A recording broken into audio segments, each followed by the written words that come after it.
દેશના વડાપ્રધાન મોદીજી 15મી તારીખે આવે ત્યારે સાથીઓ મેં એવું નક્કી કર્યું છે કે ડેડિયાપાડા તો આપણે દર વખતે ત્યાં જ કરતા હતા. હવે આ લોકોએ મારી ગેરહાજરીમાં ત્યાં જાહેર કરી દીધો છે અને મારાથી ત્યાં જવાય એવું પણ નથી. અને ત્યાં જ બીજો પ્રોગ્રામ આપણે આજુબાજુમાં નક્કી કરવા જઈએ તો પોલીસ સાથે ઘર્ષણ થાય કે ના થાય. આપણા લોકોને એ લોકો ઓળખે, ડિટેન કરે, જવા ના દે ને એવી બધી માથાકૂટમાં પડવા કરતા આપણે નક્કી કર્યું છે કે ઝઘડિયા વિધાનસભાના નેત્રંગ તાલુકામાં એક મોટો પ્રોગ્રામ આપણે એ જ દિવસે 15 તારીખે જ કરી લઈએ. તૈયાર છો ને બધા? મેં બધાની મહેનતથી, આપણા બધાની મહેનતથી સમાજ એટલો જાગૃત થઈ ગયો છે કે આજે વડાપ્રધાનને મારા ડેડિયાપાડામાં આવીને એ જ પ્રતિમાનો ફુલાર કરવો પડે. ત્યારે આપણે ગર્વ લેવાની વાત છે કે આપણી પ્રતિમાને વડાપ્રધાન શ્રી ફુલાર કરવા આવે છે તો એને વડાપ્રધાન શ્રીને પણ વેલકમ કરીએ છીએ. પણ તમે જોઈ લો આ લોકોની નીતિ કેવી છે. ભારતીય જનતા પાર્ટીના પોતાની ચેનલો વાળાએ હવે મારું નામ નરેન્દ્ર મોદીજી સાથે જોડીને સમાચારો બનાવવાના ચાલુ કર્યા છે. ડેડિયાપાડાના ગામડાઓમાં મીટિંગો કરવાનું ચાલુ કરી દીધું. એમને ખબર છે કે આ ડેડિયાપાડામાંથી ચૈતર વસાવાને વિધાનસભામાં 43,000ની લીડ હતી. 1 લાખથી વધારે મત મળ્યા હતા. લોકસભામાં 1,18,000 મત મળ્યા હતા. 60,000ની મારી લીડ હતી. એના ડરે હવે મોદીજીને તો જેમ તેમ કરીને મનાવી લીધા એ લોકોએ. પણ હવે મોદીજી આવવાના તો લોકો ક્યાંથી લાવવાના એના ટેન્શનમાં આ લોકોએ મારો અને નરેન્દ્રભાઈ મોદીજીનો ફોટો સાથે રાખીને એવું પ્રચાર કરે છે ડેડિયાપાડામાં, સાગબારામાં, ચિકદામાં કે 15 તારીખે મોદીજીના હાથે ચૈતરભાઈ વસાવા ભાજપમાં જોડાવાના છે અને બધા આવી જજો એમ કરીને પ્રચાર કરે છે. બોલો, તમે બી મીડિયા જોયા હશે, જોયા છે ને? ત્યારે સાથીઓ આપણે નરેન્દ્રભાઈ મોદીજીના પ્રોગ્રામમાં 25,000 લોકો ભેગા થતા હશે તો આપણા પ્રોગ્રામમાં 50,000 લોકો ભેગા થશે. એમના પ્રોગ્રામમાં 50,000 લોકો ભેગા થતા હશે તો આપણા પ્રોગ્રામમાં 1 લાખ લોકો ભેગા થશે.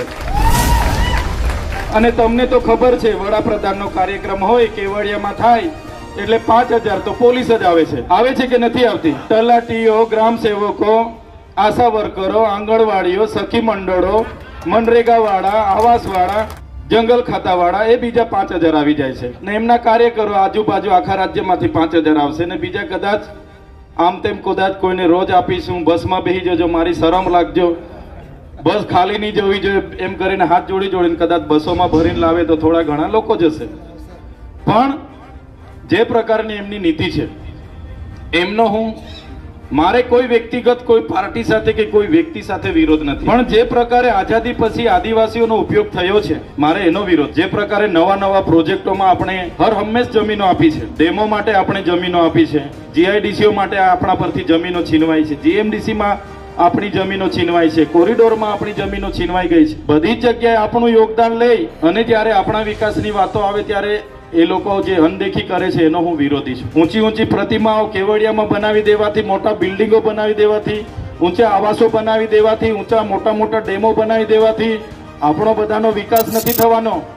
આપણો બધાનો વિકાસ ત્યારે થશે આપણા બાળકોને સારું શિક્ષણ મળશે, આપણા ખેડૂતોને સિંચાઈનું પાણી મળશે અને આપણા યુવાનોને નોકરી રોજગાર મળશે, ત્યારે આપણે વિકાસ થવાનો છે. આટલા વર્ષો 150 વર્ષ થઈ ગયા ત્યારે હવે એ લોકોને બિરસા મુંડા યાદ આવ્યા છે. કેમ કે આદિવાસીઓને હવે કઈ રીતના મનાવવાના?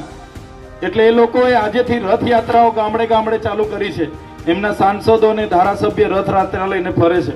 મારે એમને સવાલ છે, આજે આપણા ઉચ્ચ અભ્યાસ કરતા વિદ્યાર્થીઓની સ્કોલરશીપ જ્યારે આદિજાતિ વિકાસ વિભાગે 28/10/2024 રોજ બંધ કરી દીધી, 600 કરોડ રૂપિયા દર વર્ષે આદિવાસીઓના 60,000 વિદ્યાર્થીઓને શિષ્યવૃત્તિ મળતી હતી, ત્યારે અમે બિરસા મુંડા ભવનનો ઘેરાવો કરવા ગયા ત્યારે કેમ કોઈ આદિવાસી ધારાસભ્ય નથી બોલ્યા? ત્યારે કેમ આદિવાસી સાંસદ સભ્ય નથી બોલ્યા? આજે બિરસા મુંડાના નામે રથ લઈને આદિવાસીઓને ભોળવા માટે નીકળી પડ્યા છો. આદિવાસીઓને નર્મદાનું પાણી મળે એની વાત કેમ કોઈ કરતું નથી? આદિવાસી વિસ્તારોમાં આજે સિંચાઈ ને પીવાના પાણી નથી, રોડ રસ્તા નથી. આજે સ્ટેચ્યુ ઓફ યુનિટીનું બાજુનું ગામ તુરખેડા, ચાપટ, આજે મનસુખ વસાવાનું ગામ જુનારાજ, ત્યાં આઝાદીના 78 વર્ષ પછી પણ રસ્તો નથી. જુનારાજમાં મેં ગયો, જેલમાંથી છૂટીને આવ્યો પછી લોકો મળવા આવ્યા, સરપંચ ને બધા, તાલુકા સભ્ય ને બધા. મને કીધું સાહેબ ધારાસભ્યને ત્યાં અમે આટલી રજૂઆત કરી, સાંસદને રજૂઆત કરી, સાંસદ સાહેબનું ગામ છે પછી પણ અમારો રસ્તો નથી બનતો. અમારું ગામ 700-800 વર્ષ જૂનું રાજા રજવાડાનું ગામ, અને અમારી જ્યારે કોઈ બેનને ડિલિવરીની પીડા ઉપડે, અમે ઝોલીમાં લઈ જઈએ, બેન રસ્તે મરી જાય, કોઈને સાપ ડંખ મારે અને રસ્તે મરી જાય, અને એ લોકો એ કામ કરવાની જગ્યાએ આજે રથ લઈને વિકાસ વિકાસ વિકાસ વિકાસ કરતા કરતા ગામમાં ફરે છે. વચ્ચે વિકાસ મહોત્સવ, તમે જેટલા રૂપિયા તમારું બ્રાન્ડિંગ કરવાના બેનરો લગાડો છો, રથ બનાવીને ફેરવવાના સરકારી કાર્યક્રમોના તાઇફામાં જેટલા રૂપિયા તમે બગાડો છો, એટલા રૂપિયા આદિવાસીઓના શિક્ષણ પાછળ તમે વાપરો તો અમે પણ તમારી વાહવાહી કરીશું, અમે પણ તમારા ગુણગાન ગાઈશું. એમણે કશું કરવાનું નથી. બસ કોઈ પણ સભા હોય, દાહોદની ભાજપની સભા હોય, ડેડિયાપાડાની સભા હોય, વ્યારાની સભા હોય, એટલે ચૈતરભાઈ વસાવાને ટાર્ગેટ કરવાનો. હા, ચૈતર આમ, ચૈતર તેમ, ચૈતર ફલાણો, ચૈતર ઢીકણો. મને ગાળ દેવાથી અમારા આદિવાસીઓનો વિકાસ થતો હોય, મેં તો તમારા ઘરે આવીને ગાળ ખાવા તૈયાર છું. વિકાસ કરો તમે. સાચી વાત છે કે ખોટી વાત છે? ઉઠી બેઠા ચૈતરભાઈ, ઉઠી બેઠા ચૈતર વસાવા, ઉઠી બેઠા ચૈતર વસાવા. મને તમારે ખીજવાવાથી, તમારી ગાળ, તમે મને ગાળ દેવાથી જો અમારા આદિવાસી સમાજનું ભલું થતું હોય તો મેં તો તમારી ઓફિસે રોજે આવીને બેસીશ. રોજે જેટલી ગાળ દેવાની હોય તેટલી દો, મને વાંધો નથી, પણ તમે અમારા સમાજનો વિકાસ કરો. ત્યાં કેમ તમે બોલતા નથી? આજે વિકાસ વિકાસ કરીને અમારો સમાજ આટલો બધો પીડાય છે. નોટબંધીના નામે હેરાન થયા, જીએસટીના નામે હેરાન થયા. 2016માં જીએસટી તો તમે લાવ્યા હતા. 12%, 18%, 28% તમારી મોદી સાહેબની સરકાર લાવી હતી, અમે થોડા લાવ્યા છે. અને એમાં થોડા ટકા ઓછા થયા એટલે એમના સાંસદો અને ધારાસભ્ય સ્ટીકરો ચોંટાડવા ફરે છે. દુકાને દુકાને ફરતા હતા ને કે ભાઈ અમે જીએસટી ઓછી કરી દીધી, અમને અભિનંદન આપો, અમારા ગુણગાન ગાવ. હવે તમારે જ વધારવાની, તમારે જ ઓછી કરવાની, અમારે પાછા તમારા ગુણગાન ગાવાના. હા, બહુ સારું કર્યું ભાઈ, બહુ સારું કર્યું. આત્મનિર્ભર ભારતની વાત કરશે વડાપ્રધાન ડેડિયાપાડા આવીને. સ્વદેશી અપનાવો. ભાઈ, તમે વડાપ્રધાન બન્યા પછી 5400 વિદેશી કંપનીઓ તમે ભારતમાં લાવ્યા છો. અમે નથી લાવ્યા. અમે, અમારો સમાજ તો આદિ અનાદિકાળથી આત્મનિર્ભર જ છે કે નથી આપણો સમાજ? અને અમને આત્મનિર્ભરની તમે શીખવો છો.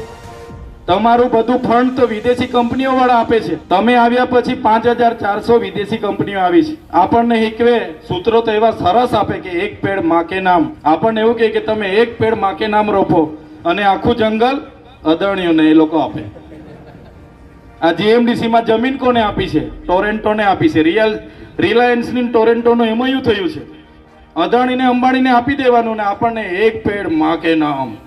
મંત્રી આવે એટલે આપણને એવું લાગે હા હા ચાલો સરસ છે આ કાર્યક્રમ. થાય કે ના થાય? એટલે આ નીતિ સામે મારે વિરોધ છે. તમે આત્મનિર્ભર ભારતની વાત કરો, સ્વદેશીની વાત કરો, તમે એક પેડ માં કે નામની વાત કરો. એવી બધી વાતો હવે અમારો સમાજ જાગેલો છે. ડેડિયાપાડા આવશે ને કહેશે આ પ્રોજેક્ટ આવશે, 50 કરોડનું આ થઈ જશે, 500 કરોડ, ભાઈઓ બહેનો 1000 કરોડનું આ કરી દઈશું, તે બસ આટલી જુમલેબાજી થઈને જવાના છે. લોકો અચ્છી તરહથી જાણે છે કે નથી જાણતા? ત્યારે આ બધું થવાનું છે. કોઈએ ચિંતા કરવાની જરૂર નથી. ત્યારે વધારે વિશેષ વાતો નથી કરતા. તમે સોશિયલ મીડિયાને બધું જાણો છો, એટલે ગમે તેવા પ્રયાસો કરશે આપણો કાર્યક્રમ ખૂબ સફળ થાય. એના માટે બધા જ લોકો પ્રયાસ કરજો. આવનારી 15મી તારીખ સુધી દરેક ગામડાઓની મીટિંગ થાય. હું પણ એક દિવસે આવું, 8-10 ગામોમાં તમે કહેશો ત્યાં હું પણ મીટિંગ કરું, અને વધુ ને વધુ સંખ્યામાં લોકો ત્યાં ભેગા થાય. અને સામાજિક કાર્યક્રમ દર વખતે આપણે 15મી ઓગસ્ટ અને 9 ઓગસ્ટ રાજકીય કાર્યક્રમ નથી રાખતા. સમાજ રીતે બધાને આમંત્રિત કરીએ છીએ. ત્યારે સમાજ રીતે બધા જ વર્ગના લોકો આવે. રાજપૂત સમાજના આવે, પટેલ સમાજના આવે, લઘુમતી સમાજ, મુસ્લિમ સમાજના આવે, બધા જ લોકો આવે. દલિત આવે, ઓબીસી આવે. એ બધા જ લોકોને હું આહવાન કરું છું. જે ભારતીય જનતા પાર્ટીએ 30 વર્ષના શાસન દરમિયાન જે અન્યાય કર્યો છે, આજે તમે એસસી, એસટી, ઓબીસી અને માઇનોરિટી આખા દેશમાં આપણે 90% છે.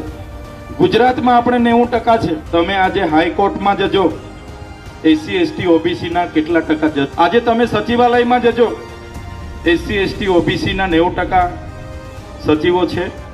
આજે તમે કોઈ પણ જગ્યાએ, આજે યુનિવર્સિટીઓના કુલપતિઓનું લિસ્ટ તમે જોઈ લેજો, એસસી, એસટી, ઓબીસી, માઇનોરિટીના 90% લોકો છે. આજે તમે કોઈ પણ ક્ષેત્રમાં જીઆઈડીસીઓમાં જોઈ આવો, એસસી, એસટી, ઓબીસી, માઇનોરિટીના કેટલા લોકો ઉદ્યોગપતિઓ છે. ત્યારે આજે એક 10% લોકોનું રાજ આપણા પર છે, આપણા પર શાસન કરે છે. એની સામેની આ લડાઈ છે. આજે ઉદ્યોગપતિઓના ઇશારે આપણા લોકોને વિસ્થાપિત કરવાનું કામ થાય છે. ત્યારે આ લોકોને એવું હતું કે આ વિસ્તારમાં ચૈતર વસાવા એક જ હવે બાકી છે, એને ડરાવો, જેલમાં નાખો. એકવાર જેલમાં નાખી દીધા, પરિવાર સાથે 90 દિવસ રહેવું પડ્યું. ફરી એકવાર જેલમાં નાખી દીધા, પાછા 80 દિવસ રહેવું પડ્યું. આ ભૂપેન્દ્રભાઈ પટેલ અને હર્ષ સંઘવીને હતું કે આદિવાસી આ યુવાન અમારી સામે બોલવો ના જોઈએ, આ આદિવાસી ચૈતર વસાવા સામે ના આવવો જોઈએ, એને ડરાવો, એને દબાવો. પણ એમને ખબર નથી આ ચૈતર વસાવા ડરે એવો નથી. આ ચૈતર વસાવા સાથે આ યુવાનો, આદિવાસી, નાના, ઈમાનદાર, ગરીબ, સામાન્ય લોકોનો સહકાર છે. આ એકલા ચૈતર વસાવાનો અવાજ નથી, આ સમગ્ર વિસ્તારના લોકોનો અવાજ છે. એ કોઈ આવા ભૂપેન્દ્ર પટેલને હર્ષ સંઘવીથી દબાવવાનો નથી, એનાથી વધારે તાકાતથી આવનારા દિવસોમાં ઉઠવાનો છે. ત્યારે સાથીઓ, આપણે લડત લઈને આગળ વધી રહ્યા છે. તમારો જે સહકાર મળે છે, તમારો જે ભાવ છે, એ ખૂબ જ અમને મળે છે. હર હંમેશ અમારો કપરો સમય પણ તમે અમને ખૂબ જ સહકાર આપો છો. ત્યારે સાથીઓ, આવનારા તમામ મોરચાએ આપણે સંઘર્ષના દિવસો છે. આજે જે તાનાશાહી સરકારની પોલીસનો જે ઉપયોગ થાય છે આપણી સામે, તમે બધું જાણતા હશો, બધું જ એમનું છે. ત્યારે આપણું સંગઠન તૂટવું ના જોઈએ. આપણે એકલા ના પડી જઈએ, હું પણ એકલો ના પડું, તમે પણ એકલા ના પડો, એ આપણે બધાએ ધ્યાન રાખવું પડશે. સંગઠન દિવસે ને દિવસે મજબૂત થાય એ હાકલ કરવા માટે જ હું તમારી વચ્ચે આજે ઉપસ્થિત થયો છું. અને આવનારા દિવસનો કાર્યક્રમ તમારો બધાનો છે, આપણો બધાનો છે.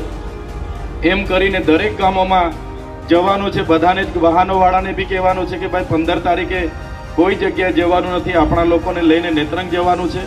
એમ કરીને બધાએ જ મોટી સંખ્યામાં એ કાર્યક્રમમાં આપણે પહોંચવાનું છે.